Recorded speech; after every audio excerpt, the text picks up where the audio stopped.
நம்ம chief justice of India Suryakant என்ன சொல்றாருன்னா, ஒரு கேஸோட ஹியரிங் அப்ப, இந்த வேலை இல்லாத இளைஞர்கள்லாம் வந்து சும்மா ஃபோன வச்சுக்கிட்டு சோசியல் மீடியால நியாயம் பேசுறது, எதுக்கு எடுத்தாலும் வீடியோ போடுறது, எல்லாத்தையும் கேள்வி கேட்கிறது, வேலை வெட்டி இல்லாம ஆர்டிஐ போட்டு அந்த டீட்டெயில் குடு, இந்த டீட்டெயில் குடு அப்படின்னு சொல்லி கேள்வி கேட்கணும்னு சொல்லிட்டு தேவையில்லாத வேலை பார்த்துக்கிட்டு இருக்காங்க.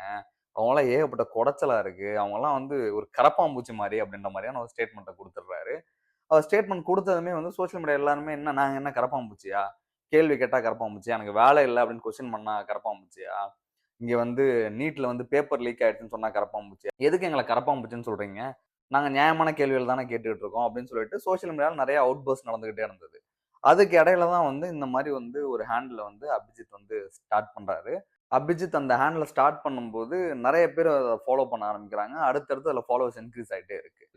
இன்னைக்கு தேதியில காக்ரோச் ஜனதா பார்ட்டி அப்படின்ற பேர்ல ஏகப்பட்ட விஷயங்கள் வந்துட்டு இருக்கு. ஆர்டிகிள் பப்ளிஷ் ஆகுது, மீம்ஸ் வருது, பொலிட்டிக்கல் சட்டையர் வருது, ஏகப்பட்ட வீடியோஸ் வருது.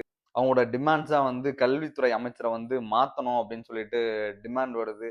ஒவ்வொரு இடத்துலயும் வந்து காக்ரோச் ஜனதா பார்ட்டி அப்படின்ற பேனர்ல ஏகப்பட்ட விஷயங்கள். அதாவது இந்த சிஸ்டம்ல இந்தியாக்குள்ள என்னென்ன பிரச்சனைகள் இருக்கோ, அது எல்லாத்தையும் காக்ரோச் ஜனதா பார்ட்டி அப்படின்ற பேனர்ல பேச ஆரம்பிச்சுட்டாங்க. சோ இந்தியால இருக்க சமூக பிரச்சனைகள பேசுறதுக்கான ஒரு பேனரா வந்து காக்ரோச் ஜனதா பார்ட்டி மாறிடுச்சு. அத ஜஸ்ட் லைக் தட் நம்ம கடந்து போயிட முடியாது.